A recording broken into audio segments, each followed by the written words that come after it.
నా పోరాటం ఆలోచనాత్మకమైనది. కులం వల్ల గొప్పవాళ్లు అవుతారనే ఆలోచనకి నేను వ్యతిరేకం. నా అభిప్రాయం ఏంటంటే, ఏ మనిషి గొప్పతనమైనా వాళ్ల పనులు, వాళ్ల ప్రవర్తన ఆధారంగా గణించాల్సి ఉంటుంది, అంతేకాని వాళ్ల పుట్టుక కులం ఆధారంగా కాదు. గురువుగారు, మీరే నిజం చెప్పండి. ఆ సమయంలో మీరున్నారుగా?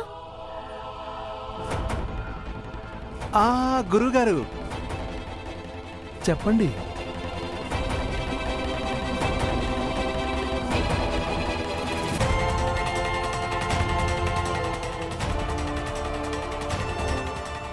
మా మాట నమ్మండి. వీళ్ళు ఆ పెళ్లికి దాన సంస్కారాలు చేయొద్దని చెప్పి వెళ్ళిపోయారు. మరి నాన్నేం చేస్తాడు? ఏం చేయకూడదు. ఇది మా స్వవిషయం. 4 రోజులు, వారం రోజులు అలా పడుండేది ఆమె శవం. మాలో ఎవరో ఒకరం దహన సంస్కారం చేసేవాళ్ళం. ఒకవేళ చేయకపోయినా కూడా దాంతో నీకేంటి సంబంధం? మా సమాజానికి చెందిన ఆడదామే. నువ్వు ఆమెను జంతువుగా భావించి తీసుకెళ్లి ఆమెకు దహన సంస్కారాలు చేశావు. జంతువని మేమనుకోలేదు, మీరనుకున్నారు కాబట్టి ఆమెను అలా జంతువుని చంపినట్టు చంపారు. అయినా కూడా మీరు ఆమెకు దహన సంస్కారాలు చేసి ఉండకూడదు. కానీ ఇన్స్పెక్టర్ గారు, ఆవిడ చచ్చిపోయిన తర్వాత మళ్ళీ వీళ్ళ సమాజం అయిపోయిందా? అంతకుముందు ఆమెని కులద్రోహి, చరిత్రహీనురాలు అన్నారు వీళ్ళందరూ. ఇంటి నుంచి వెళ్ళగొట్టారు. ఇంకా ఊర్లో ఉండటం కూడా వీళ్ళకెవరికి ఇష్టమే లేదు. చూడండి, చట్టం ఎలాంటి విషయాల్లో జోక్యం చేసుకోకూడదు. అయితే సరే సార్, చూడండి, దహన సంస్కారాలు చేయాలన్న నిర్ణయం ఈయనొక్కరు మాత్రమే తీసుకోలేదు. మా అందరికి దీంట్లో భాగం ఉంది.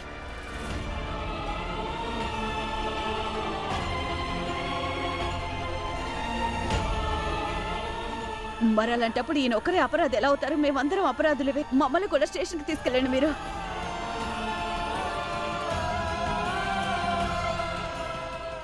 పోలీస్ ఇన్స్పెక్టర్ గారు, తీసుకెళ్ళండి వీళ్ళని. అప్పుడే ఇక ముందు ఎవరు మా సామాజిక ఆచారాల్ని సవాల్ చేసే ధైర్యం ఏమాత్రం చెయ్యరు. తీసుకెళ్ళండి వీళ్ళని. మమ్మల్ని అందరినీ ఈయనతో పాటు తీసుకెళ్ళండి. వద్దు మీరా, వద్దు.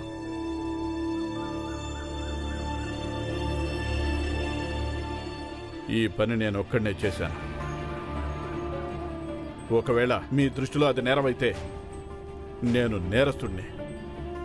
నా కుటుంబ సభ్యులు నన్ను వద్దని వారించారు, కానీ నేనే వెళ్ళలేదు.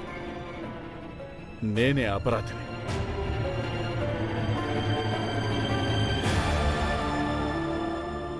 భీమాబాయ్, పిల్లల్ని తీసుకుని వెళ్ళాం.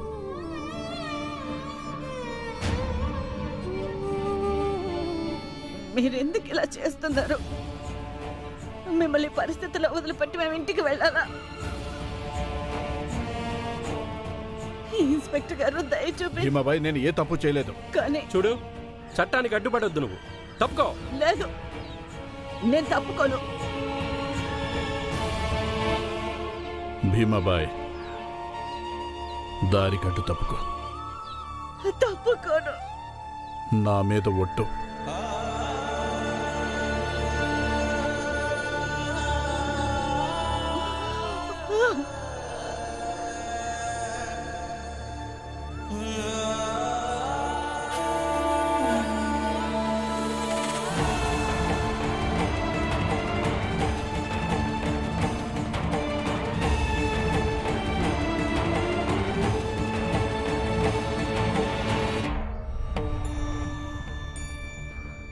గొప్ప ప్రేమ మీ ఇద్దరిది.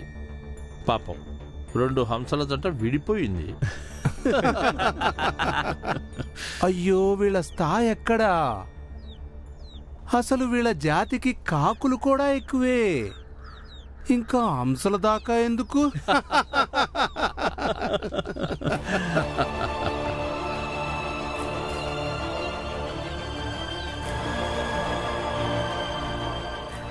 ఎందుకు చేస్తున్నారు? దయ చూపించండి.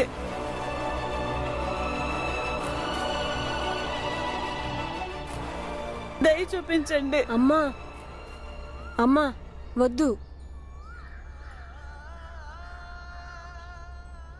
చూడు భీమరావు, వంగి ఉండటం మీ అందరి తలరాత. తలరాతల్ని మార్చడానికి ప్రయత్నించొద్దు. ఏయ్ నువ్వు, మేమిదంతా ఎందుకు చేశామో తెలుసుకోవాలనుకుంటున్నావా? అయితే విను. మీరందరూ మీ స్థాయిని పరిధిని దాటి మా సామాజిక వ్యవస్థలో జోక్యం చేసుకుని పెద్ద తప్పు చేశారు. అందుకని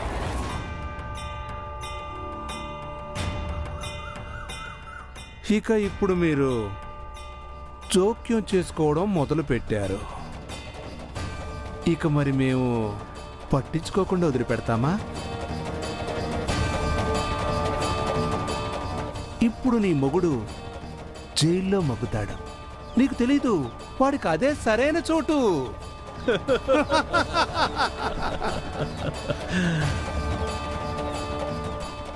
మా నాన్నకి ఏమీ అవ్వదు. ఆయన నేను విడిపిస్తాను. అందుకోసం నేనేమైనా చేస్తాను. అయితే మీరు విడిపిస్తారా బారిస్టర్ గారు? మీరు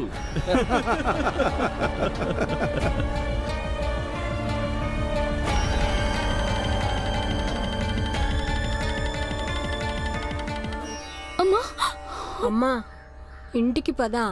ఇంటికి వెళ్తే మీ నాన్నను వదిలేస్తారా?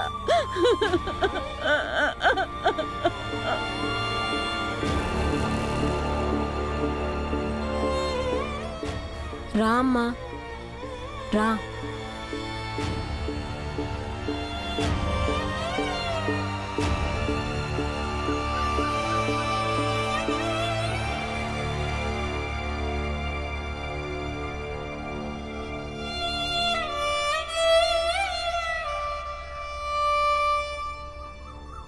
అరే, అంబేద్కర్ గురుగారు మీరా? ఎప్పుడొచ్చారు? నమస్తే మాస్టర్. నా సస్పెన్షన్ పూర్తయిపోయింది. జాయిన్ అవ్వటానికి వచ్చాను. ఓహోహో, అలాగా. ఏమైంది మాస్టారు, మీరు ఆందోళనగా ఉన్నారు? ఏం చెప్పను గురుగారు, ఆ భీమరావు ఉన్నాడే, వాళ్ళ నాన్నని పోలీసులు పట్టుకెళ్లారు. ఏంటి?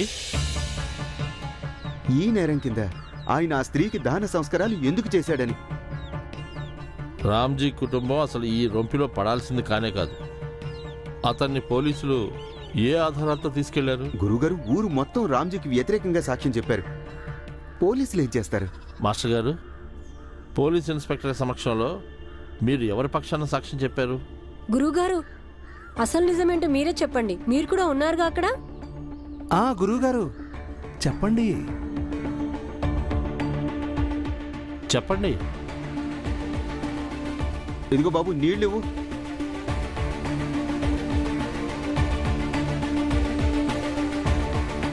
చెప్పండి మాస్టరు, మీరు పోలీస్ ఇన్స్పెక్టర్ ఎదుట ఏమని సాక్ష్యం చెప్పారు? నువ్వు వెళ్ళు.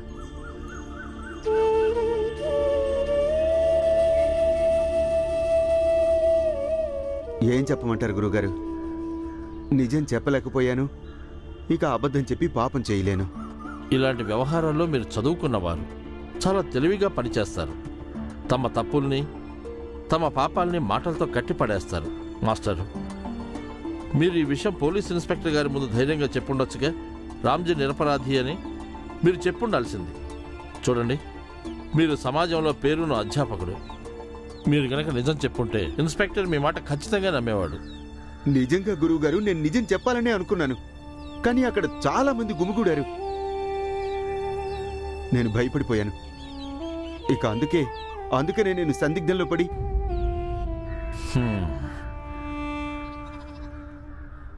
మిమ్మల్ని అర్థం చేసుకోగలను. మీ స్థానంలో నేనున్నా అప్పుడు నేను కూడా అలాగే చేసేవాడినేమో. కానీ ఇప్పుడు ఏమవుతుంది మాస్టారు? ఏమవుతుంది? ఆ మందబలం ముందు రామ్జీ మంచితనం బలహీనమైపోతుంది. సమాజంలోని బలమైన వర్గం వాళ్ళు పరిస్థితులను తమకు అనుకూలంగా మలుచుకుంటారు. ఇక ఎప్పటిలాగానే రామ్జీ జాతి వాళ్ళకి గుణపాఠం చెప్పాలని వాళ్ళ జీవితాన్ని నాశనం చేసేస్తారు. ఇక మనలాంటి వాళ్ళకి తప్పని తెలిసినా మనం కూడా మౌనంగా ఉండిపోతాం. ఇప్పుడు తమ సమాజం నుంచి బహిష్కరణ అవ్వాలని ఎవరు కోరుకోరుగా. అయితే రామ్జీని కాపాడడానికి మార్గం లేదా? ప్రస్తుతానికి లేదు. నాకు ఒక విషయానికి దిగులుగా ఉంది. ఎక్కడ ఈ సమస్య వల్ల భీమరావుకి రామ్జీ అండలేకుండా పోతుందోనని. అతని కుటుంబం చెల్లా చెదరవుతుందని, అప్పుడు భీమరావులో ఉన్న గొప్ప ప్రతిభ ఎక్కడ ఆవిరైపోతుందో అని. మనందరికీ మతులు చెడిపోయినట్టున్నాయి. వాళ్ళు చెప్పింది నిజమే. మనం మన తాహతు మర్చిపోయాం. మనం మన పరిధిని మర్చిపోయాం. ఎలా జరుగుతుందో అలా జరగనివ్వాల్సింది. అనవసరంగా ఇతరుల జీవితంలో వేలు పెట్టాం. అమ్మా, మనం సమస్యలను చూసి ఎప్పుడు కూడా భయపడకూడదు. ఈ మాట నాన్న ఎప్పుడు చెప్తుండేవాడు. చూడు, అన్ని సమస్యలు సర్దుకుంటాయి. ఇంకా ఏం మిగిలిందిరా సర్దుకోవడానికి? జరగాల్సిన నష్టం జరిగిపోయింది. నువ్వేమంటున్నావు వదినా? ఇంకేమనమంటారు? ఇంకేమనాలి? వదినా, నీకు తెలుసుగా అసలు ఈ రొంపిలో పడి ఎందరి జీవితాలు నాశనం అయిపోయాయో. ఈ సమాజం వల్ల నరం గురించి తెలుసు మనకి. ఇది ముందుగా బుర్రలోకి ఎందుకు రాలేదో తెలియడం లేదు. ఎందుకు వాళ్ళ సమాజం స్త్రీని మన ఇంట్లో పెట్టుకున్నాం మనం? పోతే పోయేది ఎక్కడికో చోటికి. వదినా, ఇంట్లో పెట్టుకొని ఎక్కడ కాపాడగలిగా మనం తన్ని? ఇంకా పైగా ఇవన్నీ జైలు, పోలీసు. అసలు నాకేం అర్థం కావట్లేదు ఏం జరుగుతుందో. భీమ్, మనం పెద్ద సమస్యలో చిక్కుకున్నాం. ఇప్పుడు ఏం చేద్దాం? నాన్ని ఎలా విడిపిద్దాం? తెలియదు ఆనంద్ అన్నయ్య, కానీ మన నాన్న ఎప్పుడూ చెప్తూ ఉంటారు, ఏదైనా క్లిష్ట పరిస్థితి వచ్చినప్పుడు ఆలోచించి ధైర్యంగా పనిచేయాల్సి ఉంటుందని. మీరు ఎవరూ భయపడద్దు. మనం నాన్నని విడిపించి తీసుకొద్దాం.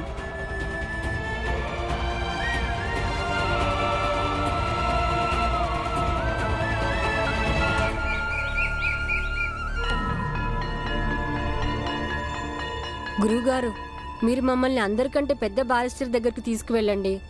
నాన్నని తొందరగా విడిపించాలి. చూడు భీమ్, నువ్విప్పుడు చాలా చిన్నవాడివి, కానీ ఇవన్నీ చాలా పెద్ద విషయాలు భీమ్. కానీ మేము నాన్న అలా చూస్తూ వదిలేయలేం కదా. ఏదైనా ప్రయత్నం తప్పక చేయాలి కదా. భీమ్, నా మాటలు తప్పుగా అనుకోకు. నేను నిన్ను బారిస్టర్ దగ్గరికి తీసుకెళ్ళలేను.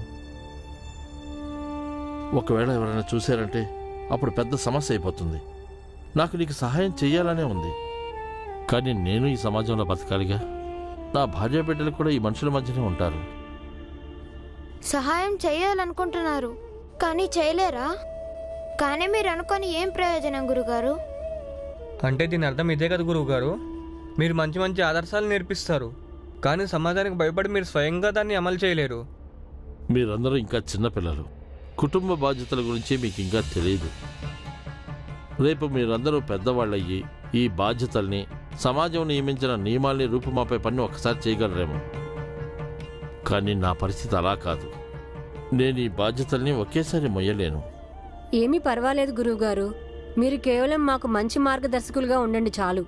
అదే మీరు మాకు చేసే గొప్ప సహాయం. ఆనందన్నయ్య, బాలాన్నయ్య, నాన్న మాటలు మర్చిపోవద్దు. వ్యక్తి కంటే పరిస్థితులే అధిక బలమైనవంట. గురువుగారు, దయచేసి మీరు ఆ బారిస్టర్ గారి అడ్రస్ ఇవ్వండి మాకు. మేం స్వయంగా వెళ్తాము. సరే, నేను రాసిస్తాను. మీరు ముగ్గురు వెళ్ళండి, అక్కడికి వెళ్ళి అడగండి.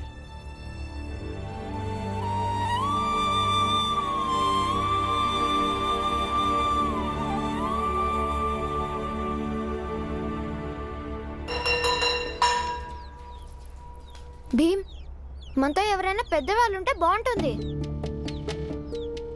భీమ్, మనం మీ మాస్టర్ గారిని అడుగుదాం. ఆయన మనల్ని బ్యారిస్టర్ దగ్గర తీసుకెళ్ళమని. ఆయన మనల్ని అర్థం చేసుకుంటాడు. ఆయన తప్పకుండా మనకు సాయం చేస్తాడు. అవును. వద్దు, ఆయనకి రావాలని ఉన్నా రాలేరు. ఇది మన పోరాటం. మనమే స్వయంగా పోరాడదాం. పదండి.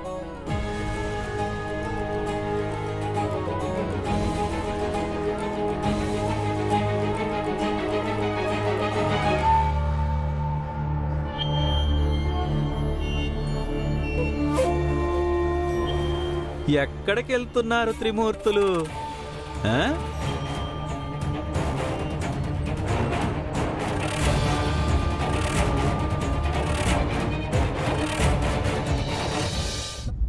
భీమ్, నువ్వు ఇతనికి ఏమీ చెప్పొద్దు. చెప్పావంటే ఇతను మనకి కొత్త సమస్య సృష్టిస్తాడు.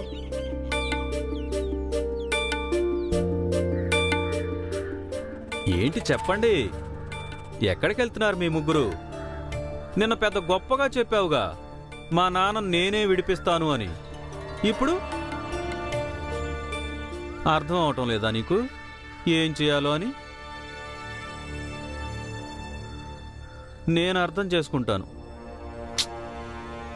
కొత్తగా తండ్రి లేని లోటు అనుభవిస్తున్నారు కదా, అందుకే అర్థం అవ్వకపోవచ్చు ఏం చెయ్యాలో, ఎలా చెప్పాలో కదూ. అయితే వినండి, అంబేద్కర్ గురువు గారి దగ్గర పెద్ద బారిస్టర్ గారి అడ్రస్ తీసుకున్నాము. ఆయన మాతో రాలేరు, అందుకని మేము ముగ్గురం స్వయంగా వెళ్తున్నాము.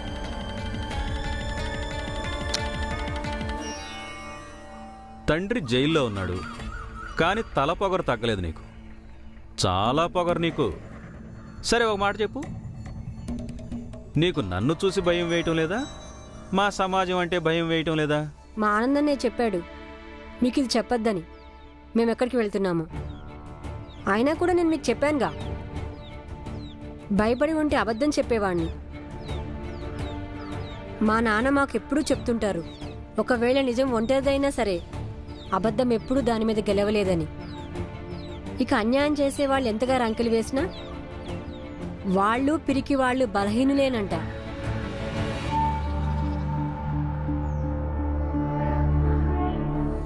వేలుడంతున్నావు, నన్ను పిరికివాడంటావా?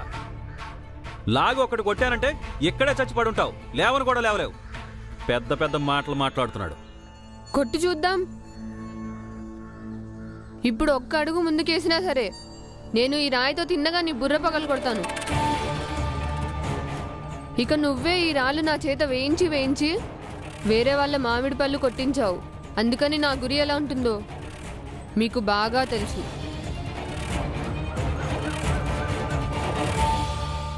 నువ్వు వీళ్ల పక్షం వహిస్తున్నావా? నువ్వు ఎందుకు పనికిరాని కొడుకురా? నీ తండ్రిని రాయితో కొడతావా?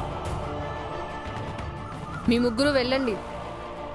కానీ నువ్వు మీ నాన్నగారితో మాత్రం అలా మాట్లాడదు ధృవా. ఇది పద్ధతి కాదు, పుత్రధర్మం కూడా కాదు. తండ్రి తండ్రే అవుతాడు, మనం ఆయనకి గౌరవం ఇవ్వాల్సి ఉంటుంది. ఒకవేళ మా నాన్న కూడా మీ నాన్న లాంటి వాడైతే అప్పుడు పిల్లలు కూడా భీమ్ లాగా ఉంటారు. తండ్రి అనేవాడు ఈయన లాంటి వాడై ఉంటే అప్పుడు కొడుకు చేతిలో రాయే కదా ఉంటుంది. మీ ముగ్గురు బారిస్టార్ దగ్గరికి వెళ్ళండి. పద పద. ఒక్క అడుగు కూడా ముందుకు వేయొద్దు, వేస్తే మీ తలకై పగిలిపోతుంది. నువ్వు ఇంటికి రా, చెప్తాను.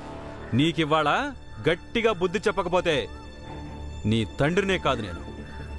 అప్పుడు నేను కూడా బారిస్టర్ని వెతుక్కుంటాను, నువ్వే మా అమ్మని కాల్చి చంపావని.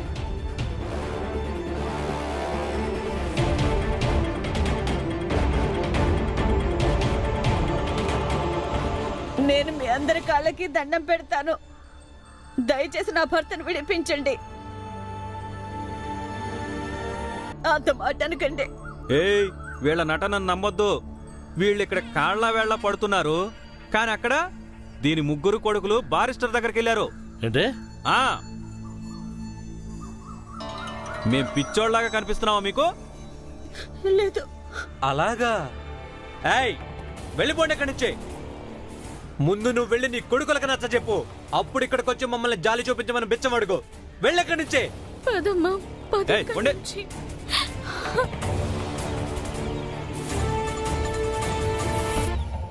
ఈ తక్కువ జాతి వాళ్ళ ధైర్యం చూడండి, బారిస్టర్ దగ్గరకు వెళ్ళారు.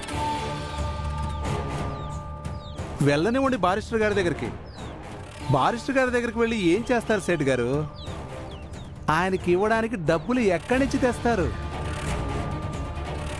అదీగాక ఆ బారిస్టర్ మాత్రం మనం సమాజం కానివాడు ఉంటాడా ఏంటి?